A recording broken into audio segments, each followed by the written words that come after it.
നമസ്കാരം. മലയാളി വാർത്തയിലേക്ക് സ്വാഗതം. അടുത്ത കേരള മുഖ്യമന്ത്രി കെ ശൈലജ ടീച്ചറോ? കണ്ണൂരിലെ ധർമ്മടത്ത വിജയൻ തോൽക്കുകയും പേരാവൂരിൽ ശൈലജ ജയിക്കുകയും LDF അധികാരത്തിലെത്തുകയും ചെയ്യുന്ന സാഹചര്യമുണ്ടായാൽ അതങ്ങനെ തന്നെ സംഭവിക്കും. കഴിഞ്ഞ ലോക്സഭാ തെരഞ്ഞെടുപ്പിൽ CPM-ന്റെ ചുവപ്പുകോട്ട എന്നറിയപ്പെടുന്ന കണ്ണൂരിലെ ധർമ്മടത്ത LDF നേടിയ ഭൂരിപക്ഷം കേവലം 3000-ൽ താഴെ വോട്ടുകളായിരുന്നു. സർക്കാർ വിരുദ്ധ വികാരം ആളിക്കത്തിയാൽ കണ്ണൂരിൽ പിണറായി വിജയന്റേത് സുരക്ഷിത വിജയമെന്നും പറയാനാവില്ല. അതേസമയം കെ ശൈലജയുടെ സൂപ്പർ ഇമേജിന് മുന്നിൽ KPCC പ്രസിഡന്റ് സണ്ണി ജോസഫിന്റെ വിജയം അത്രയൊന്നും സുരക്ഷിതവുമല്ല. തളിപ്പറമ്പ് സീറ്റിൽ ഒട്ടും തന്നെ ഇമേജ് ഇല്ലാത്ത MV ഗോവിന്ദന്റെ ഭാര്യ ശ്യാമളയെ സ്ഥാനാർത്ഥിയാക്കിയതിനും പിണറായി വിജയനോട് ശക്തമായ പ്രതിഷേധം കണ്ണൂരിലുണ്ട്. മട്ടന്നൂരിൽ കഴിഞ്ഞ തെരഞ്ഞെടുപ്പിൽ നേടിയ 60,000 വോട്ടിന്റെ ഭൂരിപക്ഷമൊന്നും പേരാവൂരിൽ പാർട്ടി പ്രതീക്ഷിക്കുന്നുമില്ല. എന്നാൽ നിലവിലെ സാഹചര്യത്തിൽ പേരാവൂരിൽ 5000 വോട്ടുകളുടെ മുൻതൂക്കം കെ ശൈലജ നേടാനുള്ള സാഹചര്യം ഏറെയാണ്. പിണറായി തോൽക്കുന്ന സാഹചര്യത്തിൽ CPM-ൽ ശൈലജയല്ലാതെ മറ്റൊരു ഓപ്ഷൻ നിലവിലില്ല.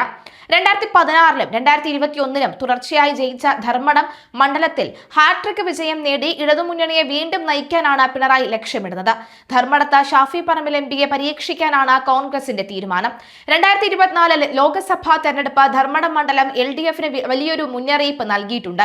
165 ബൂത്തുകളിൽ 85 ബൂത്തുകളിൽ മാത്രമാണ് LDF മുന്നിലെത്തിയത്.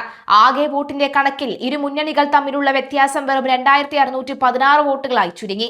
എന്നാൽ ലോക്സഭാ ഫലത്തിന് ശേഷം നടന്ന തദ്ദേശ തെരഞ്ഞെടുപ്പിൽ മണ്ഡലത്തിലെ 8 പഞ്ചായത്തുകളും LDF കൈക്കലാക്കിയതായാണ് നിലവിലെ പ്രതീക്ഷ. 2021 നിയമസഭാ തെരഞ്ഞെടുപ്പിൽ പിണറായിക്ക് ധർമ്മടത്ത് 50,123 വോട്ടായിരുന്നു ഭൂരിപക്ഷം. 2 വർഷം കഴിഞ്ഞ് നടന്ന ഈ ലോക്സഭാ തെരഞ്ഞെടുപ്പിലെ വോട്ട് നില ഇടതു കേന്ദ്രങ്ങളെ ഞെട്ടിച്ചിരുന്നു. LDF-ന് വെറും 2616 വോട്ടിന്റെ മേൽക്കൈ. 2019 ലോക്സഭാ തെരഞ്ഞെടുപ്പിലെ ഭൂരിപക്ഷം 4099 വോട്ടായിരുന്നു.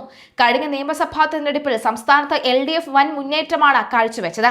ആദ്യമായി ഭരണ തുടർച്ച ലഭിച്ചത് എന്നത് മാത്രമല്ല 99 സീറ്റും നേടി. ഈ വിജയത്തിന്റെ പ്രതിഫലനമാണ് കണ്ണൂരിലും കണ്ടത്. ആകെയുള്ള 11-ൽ 9 സീറ്റിലും കണ്ണൂരിൽ LDF വിജയിച്ചു. UDF-ൽ നിന്ന് അഴീക്കോട് സീറ്റ് തിരിച്ചുപിടിക്കുകയും ചെയ്തു. CPM ശക്തി കേന്ദ്രങ്ങളായ ചില മണ്ഡലങ്ങളിൽ റെക്കോർഡ് വിജയമാണ് നേതാക്കൾ നേടിയത്. മട്ടന്നൂരിൽ കെ ശൈലജ 60,963 വോട്ടിനും ധർമ്മടത്ത് പിണറായി വിജയൻ 50,123 വോട്ടുകൾക്കും തെരഞ്ഞെടുക്കപ്പെട്ടു. പയ്യന്നൂരിൽ TI മധുസൂദനൻ 49,780 വോട്ടുകൾക്കും കല്യാശ്ശേരിയിൽ M വിജയൻ 42,785 വോട്ടുകൾക്കും തലശ്ശേരിയിൽ AN ഷംസീർ 36,801 വോട്ടുകൾക്കുമാണ് വിജയിച്ചത്. എന്നാൽ ലോക്സഭാ തെരഞ്ഞെടുപ്പിൽ പല മണ്ഡലങ്ങളിലും LDF തോറ്റു. മുൻപ് ലഭിച്ച മണ്ഡലങ്ങളിലാകട്ടെ 5000 വോട്ടുകളിൽ താഴെയാണ് LDF നേട്ടവും. കഴിഞ്ഞ നിയമസഭാ തെരഞ്ഞെടുപ്പിൽ പേരാവൂരിൽ സണ്ണി ജോസഫ് കടുത്ത മത്സരത്തിൽ 3172 വോട്ടുകൾക്കാണ് ജയിച്ചത്. അതിനാൽ പേരാവൂർ അത്രയേറെ സുരക്ഷിതമായ UDF മണ്ഡലമല്ലെന്നും പറയണം. കെ ശൈലജയ്ക്ക് മുന്നിൽ സണ്ണി ജോസഫ് ഒരു എതിരാളിയെ അല്ലെന്നാണ് ഇടതുമുന്നണി പറയുന്നത്. സംഘടന മികവും കരുത്തുറ്റ ഭരണപാഠവുമാണ് ടീച്ചറെ വ്യത്യസ്തമാക്കുന്നത്.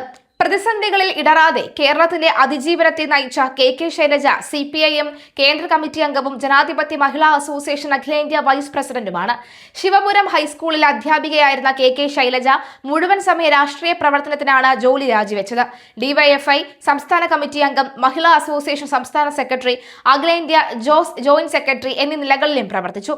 1996-ൽ കൂത്തുപറമ്പിൽ നിന്ന് വൻ ഭൂരിപക്ഷത്തോടുകൂടി ശൈലജ ആദ്യമായി നിയമസഭയിലേക്ക്. 2006-ൽ പേരാവൂർ മണ്ഡലത്തിൽ നിന്ന് തെരഞ്ഞെടുക്കപ്പെട്ടു. 2016-ൽ കൂത്തുപറമ്പ് മണ്ഡലം UDF-ൽ നിന്ന് തിരിച്ചുപിടിച്ചു.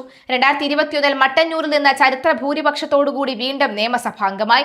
2016-ലെ ഒന്നാം പിണറായി സർക്കാരിൽ ആരോഗ്യ സാമൂഹ്യനീതി വനിതാ ശിശുവികസന മന്ത്രി.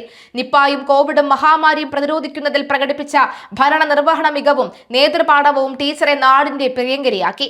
ഈ സാഹചര്യങ്ങളുടെ പശ്ചാത്തലത്തിൽ കെ ശൈലജ പേരാവൂർ ജയിക്കാനുള്ള സാധ്യത ഏറെയാണ്. കാത്തിരുന്നു കാണാം എന്തൊക്കെ മാറ്റങ്ങൾ സംഭവിക്കുമെന്ന്.